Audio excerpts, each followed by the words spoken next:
হুম।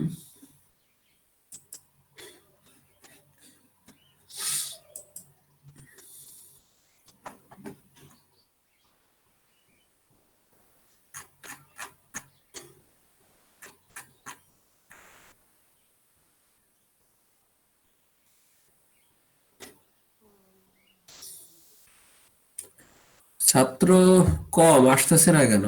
ছাত্র অনেক কম, মাত্র 13 জন। স্যার সকালে স্যার এরকম কম হয় সকাল স্যার, কই, ক্লাস।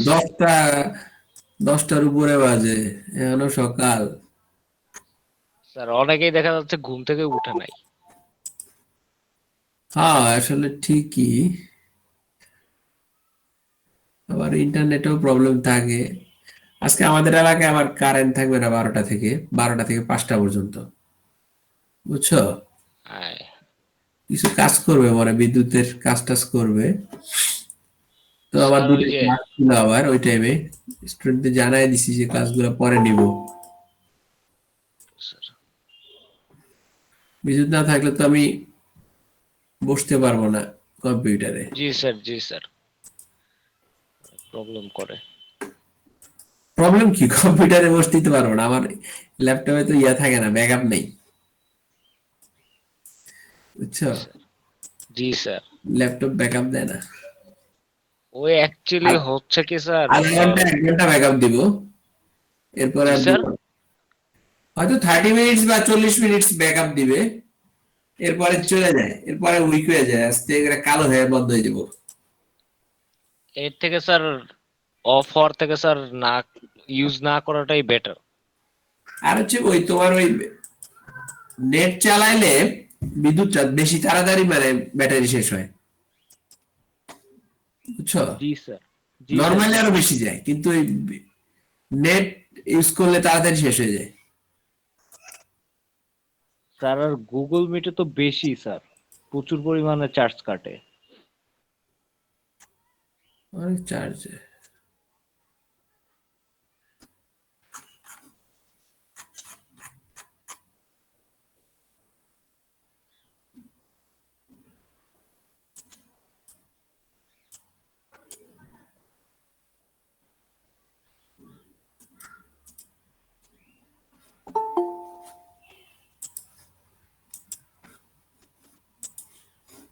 যাক, ছাত্র বাড়তেছে, 16 জন।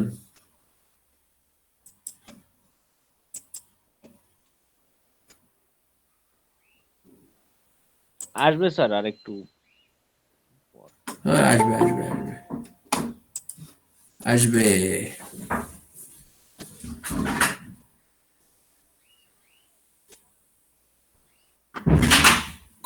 ওই তো হয়ে গেছে,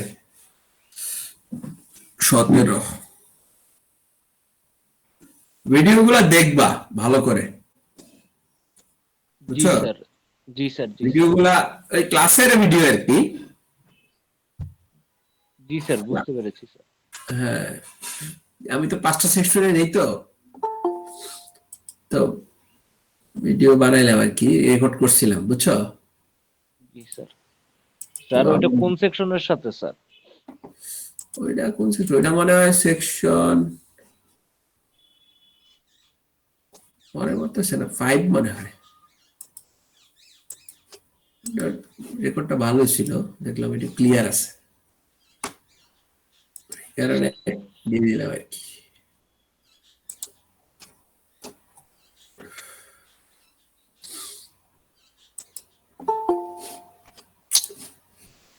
এই তো স্টুডেন্ট হয়ে গেছে তো 21 জন, 21 জন হয়ে গেছে।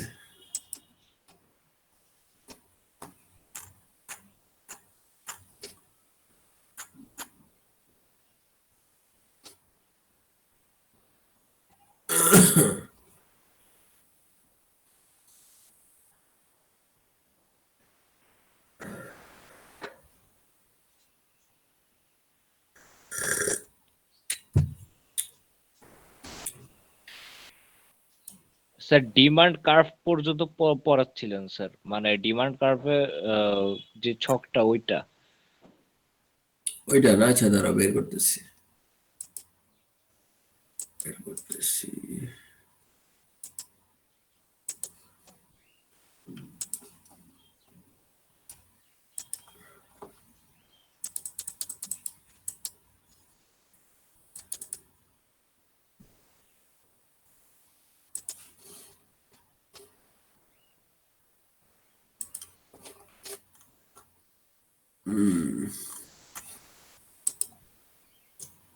ডিমান্ডের ছকটা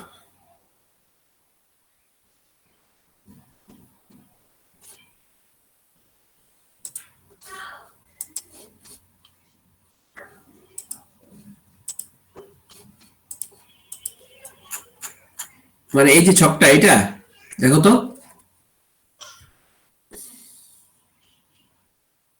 না স্যার, একদম লাস্টে একটা ছক আছে স্যার। ও, এটা শেষে ছিল না এটা? জি স্যার, জি স্যার। এটা ব্যাখ্যা করছি।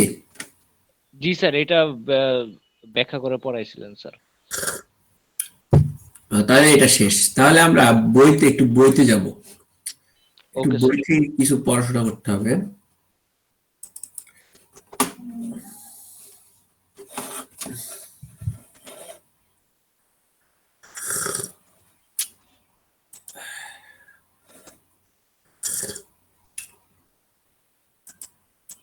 আচ্ছা, একটু দাঁড়াও। Okay sir, no problem sir.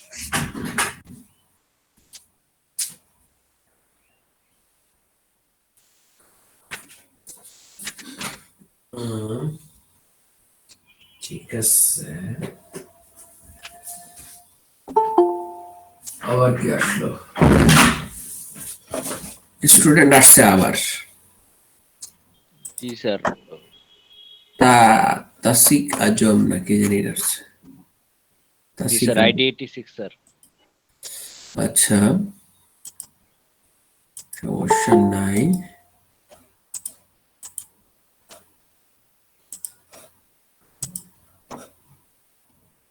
আচ্ছা, এখানে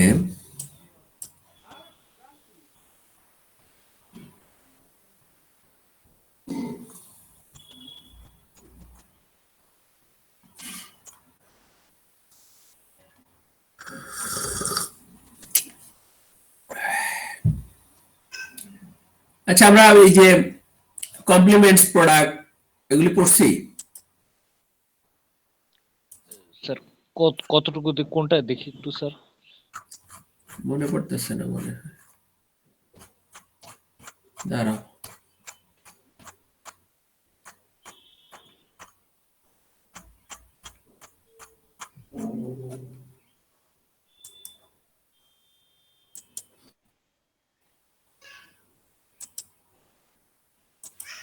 দেখো, এই যে কমপ্লিমেন্টস, এটা পড়ছি।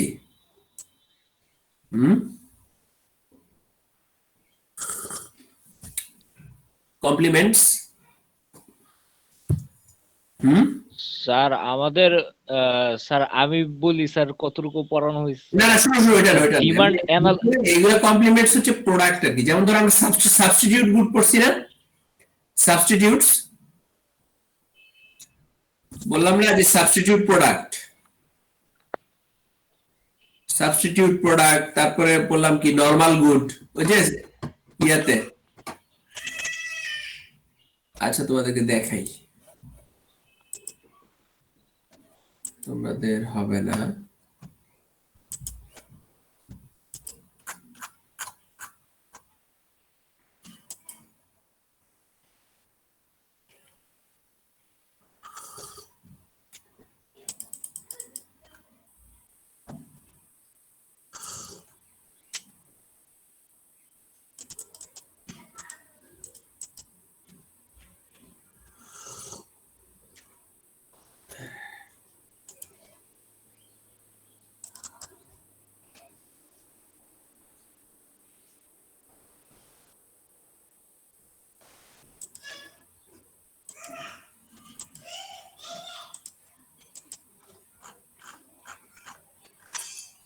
এই দেখো, আমরা এখানে বললাম না যে এই যে দেখো সাবস্টিটিউটস আর নরমাল গুড বললাম না। জি এই যে sir, why G does sir. demand gap downward sloping or quantity demanded go down as price goes up, এখানে দুইটা এফেক্ট পড়ছে। এখানে সাবস্টিটিউট প্রোডাক্ট একটা, একটা ছিল নরমাল গুড, মনে আছে? জি স্যার, মনে আছে স্যার। এগুলো তো দুইটা প্রোডাক্ট, এছাড়া আরো কিছু প্রোডাক্ট আছে যা বেসিক আলোচনা করার জন্য আর কি ওইটা ওপেন করছিলাম। সাবস্টিটিউট প্রোডাক্টটা হচ্ছে যে দুইটা গুড একটা একটা অল্টারনেটিভ, ঠিক না? আর নরমাল জি গুডটা স্যার। হচ্ছে ইনকাম বাড়লে নরমাল গুডের ডিমান্ড বাড়ে এরকম, বা ইনকাম কমলে নরমাল গুডের ডিমান্ড কমে, জি ঠিক স্যার। আছে? জি আর স্যার। এখানে এখানে হচ্ছে, এখানে যে বিষয়টা সেটা হচ্ছে তোমার আহ, এখানে দেখা যাচ্ছে কমপ্লিমেন্টস, সাবস্টিটিউটস এর মতোই কমপ্লিমেন্টস একটা, সেটা হচ্ছে two goods that are use jointly in consumption, মানে দুইটা প্রোডাক্ট একসাথে কনজাম্পট করা হয়। If two goods are complements, the demand for one rises as the price of the other falls, মানে হচ্ছে এক, মানে দুইটা প্রোডাক্ট একসাথে কনজাম্পশন করা হয়। যেমন ধরো চা, চিনি, ঠিক আছে? চায়ের সাথে জি চিনি স্যার। একসাথে কনজাম্পশন করা হয়। আর সাবস্টিটিউটে ছিল যে চায়ের অল্টারনেটিভ কফি, বুঝতে পারছো? জি স্যার। এরকম আর কি। যেমন ধরো গরুর মাংসের অল্টারনেটিভ খাসির মাংস, বা ধরো যে আহ, মাম পানির মামের যে মিনারেল ওয়াটার, এটার অল্টারনেটিভ হচ্ছে ধরো যে ফ্রেশ। ফ্রেশ মিনারেল ওয়াটার, জি ফ্রেশ স্যার। ড্রিঙ্কিং ওয়াটার, জি স্যার। এরকম আর কি। কিন্তু কমপ্লিমেন্টস হচ্ছে দুইটা একসাথে, এটা হচ্ছে চায়ের সাথে চিনি, তারপরে হচ্ছে মোটর সাইকেলের সাথে মোটর সাইকেলের জ্বালানি তেল মানে অকটেন, বা গাড়ির সাথে সিএনজি, ঠিক না? ওই যে CNG, natural compress natural gas, জি এটার স্যার। সাথে জি মানে স্যার। দুইটা একসাথে কনজাম্পশন করা হয়। জি স্যার। মানে এক্ষেত্রে হচ্ছে একটার দাম বেড়ে গেলে আরেকটার ডিমান্ড কম বেড়ে যায়, না সরি, ডিমান্ড কমে যায়, আর দাম কমে গেলে আরেকটা ডিমান্ড বেড়ে যায়। যেমন ধরো চিনির দাম যদি কমে যায় তাহলে চায়ের ডিমান্ড বেড়ে যাবে, কিংবা ধরো যে মোটর সাইকেলের যে তেল অকটেনের দাম যদি এখন অর্ধেক হয়ে যায় তাহলে মোটর সাইকেল মানুষ বেশি বেশি কিনবে। কারণ কি? কারণ হচ্ছে এখন মোটর সাইকেল চালাইতে খরচ কম পড়বে, ঠিক না? Yes sir. কস্ট ইফেক্টিভ হবে এখন মোটরসাইকেলটা। এ কারণে হচ্ছে মানুষ এখন মোটরসাইকেল বেশি কিনবে। এই কারণে একটার দাম কমে গেলে আরেকটার ডিমান্ড বেড়ে যায়। যেমন ধরো লেফট শু রাইট শু, দুটো মিলিয়ে কিন্তু এক জোড়া জুতো, ঠিক না? Yes sir. এখন যদি লেফট শু এর দাম বেড়ে যায় তাহলে রাইট শু এর ডিমান্ড কমে যাবে, এরকম নাকি? না স্যার, না স্যার, দুইটা একসাথেই স্যার। না, ধরো যে বাম পায়ের জুতার দাম বাড়ায় দিল, ঠিক আছে? ধরো যে এখন সব জুতার কোম্পানিগুলো বললো যে আমরা বাম পায়ের জুতার দাম বাড়িয়ে দিব, তাহলে কি হবে? স্যার, তাহলে তো স্যার ওই জুতার ডিমান্ড আস্তে আস্তে কমে আসতে পারে স্যার। এটা তো একটা একটা জুতা, মানে বাম পায়ের জুতা না, ডান জি পায়ের স্যার। জি জুতাটার দাম স্যার। ধরো যা আছে তাই। ধরো যে এখন জুতা বিক্রি হয় আলাদা আলাদা করে, যে বাম পায়েরটা 200 টাকা আর ডান পায়েরটা 100 টাকা। ডান তাহলে স্যার বাম পায়েরটা বাম পায়েরটার চাহিদা কমে আসবে স্যার।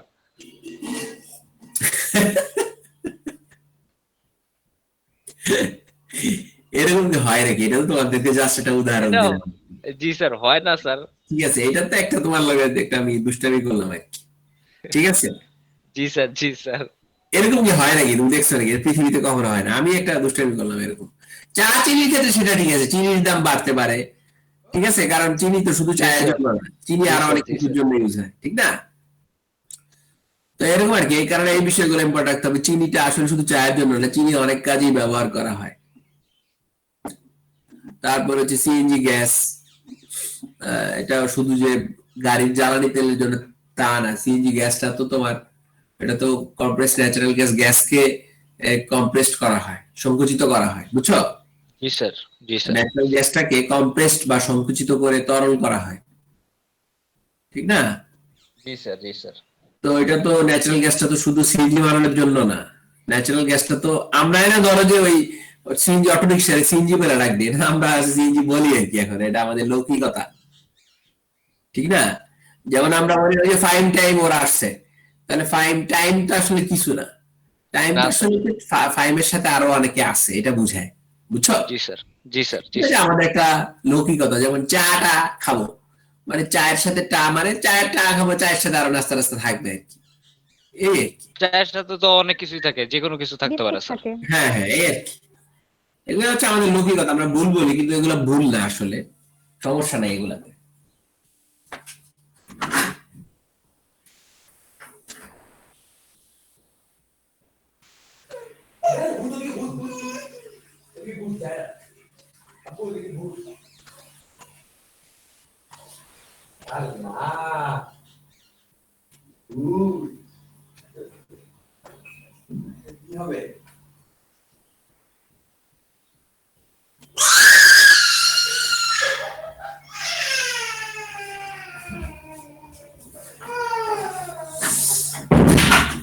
আচ্ছা, যাই হোক, তো কমপ্লিমেন্টস গেল। এখন আমরা যেটা দেখবো সেটা হচ্ছে তোমার ইম্পর্টেন্ট জিনিস, দাঁড়াও বের করতেছি। এই দেখো, আমরা কিন্তু নর্মাল গুড পড়ছিলাম ওখানে, যে good the demand for which rises as income rises, মানে একটা ইনকাম বেড়ে গেলে যে প্রোডাক্টের ডিমান্ড বেড়ে যায় সেটা নর্মাল গুড, অথবা ইনকাম কমে গেলে যে প্রোডাক্টের ডিমান্ডও কমে যায় সেই প্রোডাক্টটা হচ্ছে নর্মাল গুড। আর ইনফেরিয়র জি গুড স্যার। যেটা, ইনফেরিয়র মানে এটা নিকৃষ্ট বলা হয়, যদি ইনফেরিয়র মানে হচ্ছে নিকৃষ্ট, কিন্তু আসলে নিকৃষ্ট না, এটা মানে কম ভালো আর কি, ভালো তবে কম আর কি। যেমন ধরো মোটা চাল, ঠিক আছে, মোটা চালকে আমরা ইনফেরিয়র বলে থাকি, মানে নিকৃষ্ট, মানে কম ভালো, আসলে টেস্ট কম লাগে আসলে মোটা চালটা, কিন্তু আসলে রিয়েলিটি কিন্তু মোটা চালটা ভালো। এখন আমাদের টেস্ট লাগে না দেখে আমরা খাই না, কিন্তু আসলে কিন্তু মোটা চালটা ভালো। কারণ হচ্ছে যে বাংলাদেশে এখন যেসব চিকন চাল পাওয়া যায়, ওগুলোকে মোটা চালগুলোকে তোমার মেশিনে তোমার চিকন করা হয়। কেটে নেয় স্যার। জি হ্যাঁ স্যার। কেটে ফেলে, হ্যাঁ কেটে ফেলে, এটা অনেকেই জানে, এই তুমিও জানো। তো আমরা তো আসলে বুঝি না যে মিনিকেট একটা চাল পাওয়া যায়, মিনিকেট বলতে কোনো জাত বাংলাদেশে নাই, বুঝছো? জি ধানের স্যার, জি কোনো স্যার। জাতের নাম মিনিকেট নেই, মিনিকেটটা হচ্ছে মোটা চালকে চিকন করা, ঠিক আছে। এটার ভিতরে তোমার যে আচ্ছা। চালের যেসব গুণাগুণ আছে, চালের ভিতরে যে ধরনের ফুড কন্টেন্ট বা যেগুলো ভিটামিন মিনারেলস যেগুলো আছে ভাতে, এগুলো কিচ্ছু থাকে না যখন তোমাকে পলিশ এবং বা চিকন করা হয়। এগুলো আমরা আসলে অনেকেই জানি, কিন্তু তারপর আমরা এগুলোই খাইতেছি, ঠিক আছে। অনেকে জানার পরেও খায়, ঘাড়তারামি করে বাসায়, অনেকে বুঝে না, ওই স্বাদ নেই খাবো না এবং ঝগড়াঝাটি করেও, ঠিক আছে, এই কারণে চিকন চাল আনতে হয়, কিন্তু চিকন জি চাল স্যার। শরীরের জন্য অনেক ক্ষতি হচ্ছে। ওই পলিশ করার চাল তোমার এখানে কেমিক্যালস ইউজ করা হয়, কথা বুঝতে পারছো? জি স্যার। কেমিক্যালস ইউজ করা অনেকে বুঝে না, কি বলবো এখন, তারপরও খায়, এখন কি করব এখন, এটা তো আসলে বলে লাভ নেই, ক্ষতি হচ্ছে, শরীরের বিভিন্ন রোগ তো হচ্ছে এগুলি খাইলে আসলে। তা আসলে আবার স্যার হ্যাঁ স্যার বলো। আবার এইগুলা এইগুলা খাইলে স্যার অভ্যাস হয়ে যায় আর ছাড়তে পারে না স্যার। দেখা যাচ্ছে এরপর মোটা চাল খাইলে পেট খারাপ হয়। না না, পেট খারাপ হয় না, পেট খারাপ হয় না, টেস্ট লাগে না, মানে তুমি খাইতে পারবা না আসলে। জি স্যার। পেট খারাপের কোনো সুযোগ নেই এখানে, যে মোটা চাল খেলে পেট খারাপ হবে এই ধরনের কোনো কিছু এটার ভিতরে নাই। পেট খারাপ হয়েছে অন্য ফুড পয়জনিং এর কারণে, ঠিক আছে, এটা অন্য খাবার খাইছো তুমি উল্টা পাল্টা। তুমি বাইরে গিয়ে ফ্রাইড চিকেন খাইতে পারো পচা তেলে ভাজি করা, ওই পেট্রোল বা এক তেল দিয়া, ধরো যে এই যে দোকানে গিয়ে যে ফ্রাইড চিকেন খায় সবাই, এসব যত হাইফাই রেস্টুরেন্টে যাও, এই তেলটা এখানে 2 বছর আগের তেলও আছে, একটা জি তেল স্যার। 2 বার ইউজ করাই নিষেধ, কথা বুঝছো? জি স্যার। একটা তেল, যেমন ধরো তুমি সয়াবিন তেল, সয়াবিন তেল তো এমনি খাওয়া উচিত না, সয়াবিন তেল খুব জঘন্য ক্ষতিকর একটা খাবার। এরপরও সয়াবিন তেলটা দিয়ে তোমার এখানে এরা ভাজতেছে, সয়াবিন তেলও দেয় না, আরো অনেক বাজে তেল দিয়ে এরা ভাজে এগুলা, এই ফ্রাইড চিকেন এগুলা ভাজি করে। তো এই ভাজিটা দেখো, এই তেলটা এখানে থেকে যায়, সেই তেল দিয়ে আবার আগামীকালকে আবার ভাজে, আবার ভাজে পরের দিন, সেই পচা খাবার খাইতেছো, আবার তুমি বলতেছো যে মোটা খাবার। তুমি এর চেয়ে আরো অনেক জঘন্য খাবার খাইতেছো রেস্টুরেন্টে। দেখা যাচ্ছে স্যার পোড়া মোবিল দিয়ে ভাজে মাঝে মধ্যে। পোড়া মোবাইল তো, পোড়া মোবাইল দেওয়া লাগে না, দূর, এটি বুয়া কথা, পোড়া মোবাইল দিলে গন্ধ লাগবে, এটা মিথ্যা কথা, বুঝছো? তো জি এরকম স্যার। তুমি বুঝে ফেলবে এগুলা। তা আমি যেটা বলছি ওটা আর কি, যে মানে একই তেল দিয়ে ধরো যে মানে এটা 6 মাস 1 বছরের তেল এর মধ্যে থাকে, সেই তেলটা দিয়েই ভাজতেছে, তো ভাজতেছে ভাজতেছে, এই তেল আর সে ফালায় না, এই তেলের সাথে আবার নতুন তেল অ্যাড করতে থাকে। তো এত বাজে খাবার তোমরা খাইতেছো, আমরা খাইতেছি। তারপরে এই ধরো যে, এই যে ধরো যে বাইরে চা খাও, বিশেষ করে দুধ চা, ঠিক আছে? এই দুধ তো দুধ জি নাই। স্যার। অনেকে বলে যে এখানে আমরা লিকুইড দুধ দেই, যে লিকুইড দুধ রেখে দেয়। আচ্ছা, কিছু দোকানে দেখবা, কিছু দোকানে দেখবা যে বড় পাতিলে বড় ইয়ের মধ্যে দেখবা যে দুধ আছে, দেখবা, বুঝছো? জি স্যার। ওই জি স্যার। দুধগুলো চা বানায় না। ওই দুধগুলো কেমনে বানায় জানো? ওই দুধগুলোর ভিতরে তোমার এই গুঁড়া দুধ দেয়, ওইগুলোর ভিতরে তোমার এই চিনি দেয়, তারপর হচ্ছে তোমার এই ইয়া দেয়, এমনিও লিকুইড দুধও কিছু দেয়। ধরো যে ওই আড়ং বা মিল্ক ভিটা কিছু দিয়ে দিল, কিংবা আর হচ্ছে ইয়া দিয়ে দেয় তোমার এটার ভিতরে আবার ওই কি না বলে, কন্ডেন্স মিল্ক তো কোনো দুধ না। কন্ডেন্স মিল্ক হচ্ছে তোমার এটা পাম না অয়েলের স্যার। একটা অংশ, পাম অয়েলের একটা অংশ, খুবই জি জঘন্য। স্যার। এটা দিয়ে দেয়, এটার সাথে তারপরে স্যাগারিন দেয়, চিনি দেয় না, স্যাগারিন দেয়, ঠিক আছে? স্যাগারিন দিয়ে মিক্সড করে একটা দুধ বানায়, ওইটাই তোমার জাল দিয়ে থাকে, মানুষ মনে করে এটা হচ্ছে লিকুইড দুধ। তো আমরা এত বাজে খাবার খাইতেছি, ঠিক আছে, জি স্যার। কত জঘন্য খাবার খেতেছি। এইগুলা এই ধরনের বাজে খাবার খাইয়ে আমাদের আসলে পেট নষ্ট হয়ে গেছে, পেট পেট খারাপ করে, যেটা বললা তুমি, ঠিক আছে? ডিসেন্ট্রি হয়, এই আর কি। জি স্যার। তো ইনফেরিয়র গুডটা হচ্ছে ইনকাম বাড়লে যে প্রোডাক্টের ডিমান্ড কমে যায়, সেটা হচ্ছে ইনফেরিয়র। এখন ইনফেরিয়র মোটা চাল বা এই ধরনের আলু টালু, এগুলোকে ইনফেরিয়র বলা হয়। আলু যেমন ধরো যে তোমার ইনকাম হচ্ছে 20,000 টাকা, তুমি ইউজ করো, আমি তো আগে বলছিলাম হুইল ডিটারজেন্ট পাউডার। তোমার যখন 30,000 হবে তখন তুমি ইউজ করবা রিন রিন ডিটারজেন্ট, যেটা ইউনিলিভারের। তারপরে তোমার ইনকাম যখন 50,000 হবে, তুমি তখন ইউজ করবা সার্ফ এক্সেল। তার মানে সার্ফ এক্সেল হচ্ছে প্রিমিয়াম প্রোডাক্ট, মিড লেভেলের প্রোডাক্ট রিন। আর ইকোনমিক ক্লাস বা লোয়ার ক্লাস, যেটা ইকোনমিক ক্লাস, সেটা হচ্ছে তোমার হুইল পাউডার।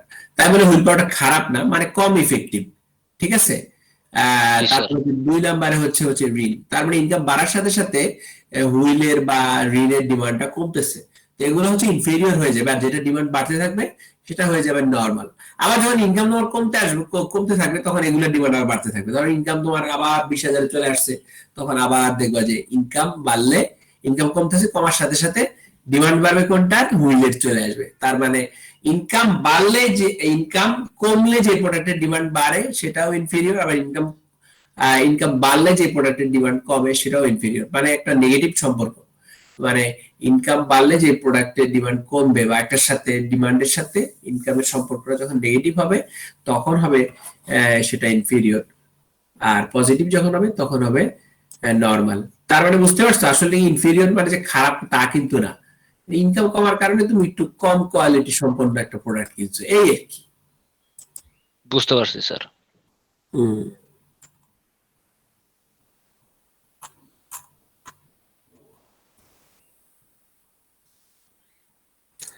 তারপরে আমরা একটা জিনিস পড়বো, সেটা হচ্ছে, দাঁড়াও,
কে আসছে? না,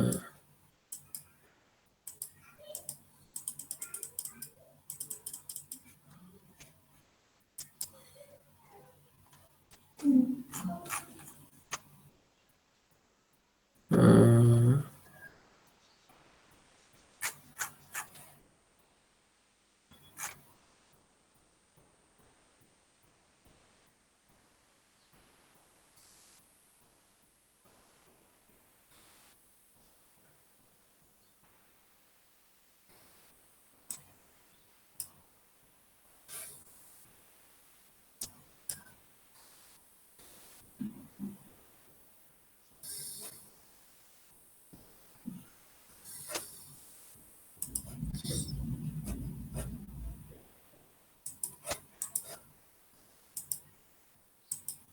আচ্ছা আমি কি করতেছি, তোমাদের শেয়ার হয় না কিছু? হ্যাঁ? স্যার একটু আগে এই যে আসছে স্যার, এখন আসছে স্যার। এটা কি ছিল তখন? না স্যার। আচ্ছা পেজ নাম্বার 58 এ, 58 এ হচ্ছে, এই দেখো ইন্ডিভিজুয়াল ডিমান্ড কার্ভ এবং মার্কেট ডিমান্ড কার্ভ। মানে ইন্ডিভিজুয়াল ডিমান্ড কার্ভ থেকে আমরা কিভাবে মার্কেট ডিমান্ড কার্ভ বের করব।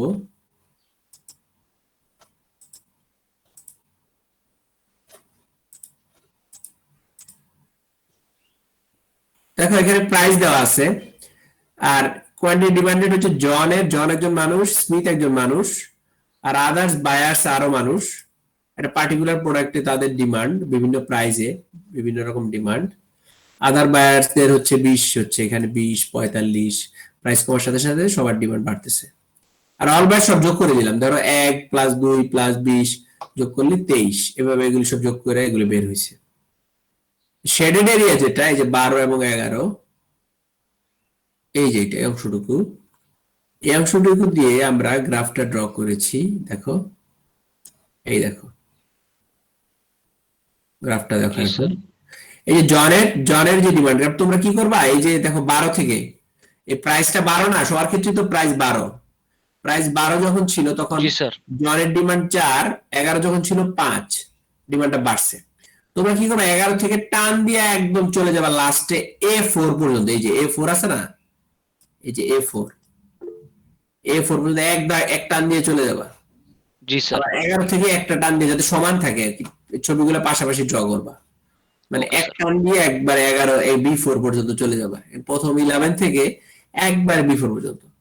ঠিক আছে, তাহলে জনের ডিমান্ড ওকে স্যার। তারপরে স্মিথের আদার বায়ারদের যোগ করে দিলে আমরা পেয়ে যাবো মানে স্যার টোটাল মার্কেটের ডিমান্ড সবগুলো কার্ভটা। একসাথে দেখাবো তাই তো? হ্যাঁ হ্যাঁ, এইভাবেই যেভাবে আছে গ্রাফটা সেভাবেই দেখাইতে হবে, বুঝছো? চারটা এর পেজ দেওয়ার 59 এ, 58 আর 59, মানে এই শেডেড অঞ্চল দিয়ে 12 আর 11 দিয়ে শুরু করা হয়েছে। মানে এই এই এই এতটুকু দিয়ে এই গ্রাফটা ড্র করা হয়েছে, বাকিগুলো ইউজ করে নাই। তোমরা এগুলাই লিখবা, বাকিগুলো লেখার দরকার নেই। Okay sir. ঠিক আছে, সহজ আছে, সমস্যা নেই। বুঝতে পারছো না? জি স্যার, বুঝতে পেরেছি স্যার। এই সবাই বুঝতে পেরেছো? বাকিরা ঠিক আছে তো না? জি স্যার, বাকিরাও ঠিক আছে স্যার। জি স্যার। আচ্ছা ঠিক আছে। আচ্ছা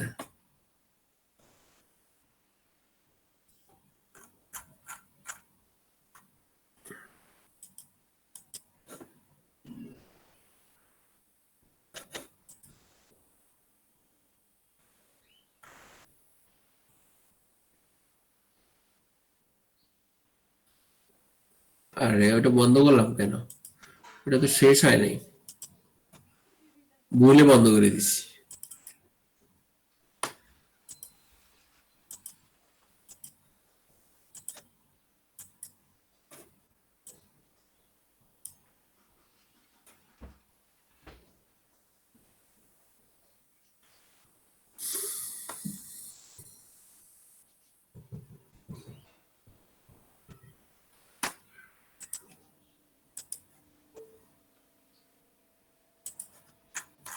আচ্ছা পেজ নাম্বার 66 এর সেলফ টেস্ট গুলা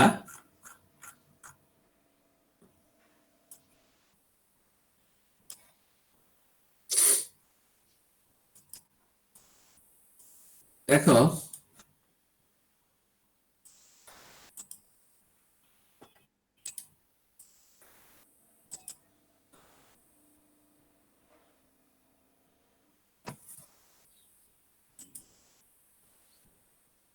আচ্ছা সেল টেস্ট গুলো পেজ নম্বর 66 দেখা যায়। জি স্যার দেখতে পাচ্ছি স্যার। আচ্ছা দেখো 2 3 4 এই তিনটা দেখো why are demand curves downward sloping, demand curve গুলো কেন ডাউনওয়ার্ড স্লোপিং হয়, এটা হচ্ছে ডক ফাইল যেটা আছে আমার ওই যে শীটটা ডিমান্ড অ্যানালাইসিস এর ওখানে আছে অ্যানসারটা সুন্দর করে, ওই যে আমরা বললাম না ডাউনওয়ার্ড স্লোপিং বা প্রাইস বাড়লে ডিমান্ড কমে কেন, সাবস্টিটিউশন ইফেক্ট আর ইনকাম ইফেক্ট, বুঝছো বুঝতে পারছো? জি স্যার হ্যাঁ? বুঝতে পারছি স্যার। জি স্যার আচ্ছা বুঝতে নাম্বার পারছি। 3 দেখো কি বুঝলে? হ্যাঁ স্যার বুঝতে পারছি স্যার, বুঝতে পারছি স্যার। আচ্ছা ঠিক আছে তাইলে 3 নাম্বারটা হচ্ছে give an example that illustrate how to derive a market demand curve. Market demand curve এই যে মাত্র যেটা দেখলাম, মাত্র ইলাস্ট্রেট এখন যেটা দেখলাম যে মার্কেট ডিমান্ড কার্ভ কিভাবে আমরা ইন্ডিভিজুয়াল ডিমান্ড কার্ভ গুলো থেকে বের করব, ঠিক আছে? হ্যাঁ জি স্যার ঠিক আছে স্যার। আচ্ছা গেল, তাহলে 3ও গেল। 4 নাম্বারটা দেখো what factors can change demand আর what factors can change quantity demanded, এটা পড়ছি না? জি স্যার। এটা কোনটা ছিল বলতে পারবা? স্যার দেখতে হবে শীটটা, শীটে আছে স্যার। শীটের যে লাস্টের যে টেবিলটা ওই যে চেঞ্জ ইন ডিমান্ড আর চেঞ্জ ইন কোয়ান্টিটি ডিমান্ডেড, ওই যে জি, কোন স্যার। ফ্যাক্টরগুলোর কারণে ডিমান্ড শিফট করে ওটাই হচ্ছে what factors can change demand. আর what factors can change quantity demanded সেটা হচ্ছে ওই যে একটা পয়েন্ট থেকে একটা পয়েন্টে যে মুভমেন্ট করে, যেটা মানে ল অফ ডিমান্ড, মানে হচ্ছে বুঝতে পারছো তো যে প্রাইস বাড়লে ডিমান্ড কমে, মানে ওই যে ওই টেবিলটা আর কি লাস্টের, জি স্যার। বুঝতে পারছো? জি স্যার, জি স্যার, জি স্যার বুঝতে পেরেছি স্যার। আচ্ছা 1 নাম্বারটা দেখো এবার। 1 নাম্বারটা হচ্ছে এইটাই তোমাদের অ্যানসারটা তোমাদের বের করতে হবে। 1 নাম্বারটা হচ্ছে তোমাদের অ্যানসার। তারপর তোমরা বোঝার জন্য এগুলোর অ্যানসার গুলো সুন্দর করে দেওয়া আছে পেজ নাম্বার 786। দাঁড়াও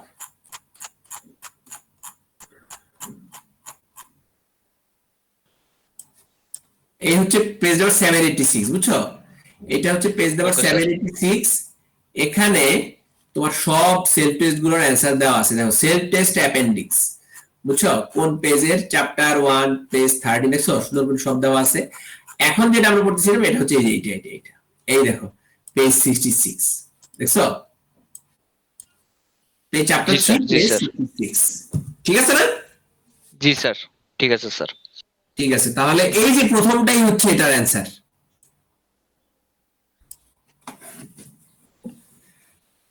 ওকে স্যার। ঠিক আছে না? সবগুলো জি, স্যার। অ্যান্সার আছে, কিন্তু বাকি তিনটার অ্যান্সার আমি যেভাবে দিয়েছি তোমরা সেভাবেই দিও। Okay sir, okay sir. এইটা একটু ব্যাখ্যা করবেন স্যার? না ব্যাখ্যাটা তোমরা করবে, আমি তো তোমাদেরকে বললামই ব্যাখ্যাটা তোমরা করতে হবে, বুঝতে হবে। তুমি আমি যা পড়াইছি এটা থেকে আমি কোশ্চেন করব যে আসলে তোমরা আমাকে ব্যাখ্যা করবা। আচ্ছা স্যার ঠিক আছে। তাহলে তোমরা যদি অ্যান্সারটা না দিতে পারো তাহলে আমি মনে করবো যে আমি আসলে ব্যর্থ, আমি আসলে তোমাদের বুঝাতে পারিনি, ঠিক আছে? জি স্যার। জি স্যার। এই কারণে আসলে সব আমি বলে দিব না এটার অ্যান্সারটা, আমি যদি ব্যাখ্যাই করে দিই তাহলে আসলে আমি পড়ায় লাভ হইলো কি আমার? মানে আমি ধর একটা টপিক পড়াবো, কোশ্চেন করবো, ওইটার এই অ্যান্সার দিবে। যদি আমি টপিকটা তোমাদেরকে বুঝাইতে পারি তাহলে আমি মনে করবো যে আমি কোশ্চেন করলে তোমরা যদি অ্যান্সারটা দিতে পারো তাহলে মনে করবো যে আমি টপিকটা সফলতার সাথে শেষ করতে পারছি, বুঝতে পারছো? Yes sir. এই কারণে হচ্ছে যে এটার অ্যান্সারটা তোমরা আমাকে ভালো করে বলবা। তারপরে অ্যান্সারটা আমি দিয়ে দিছি, যদিও এটা যদি অ্যান্সারটা যদি মানে না দিতাম তাও একটা ব্যাপার ছিল, পুরো অ্যান্সারও দিয়ে দিছি তোমাদেরকে।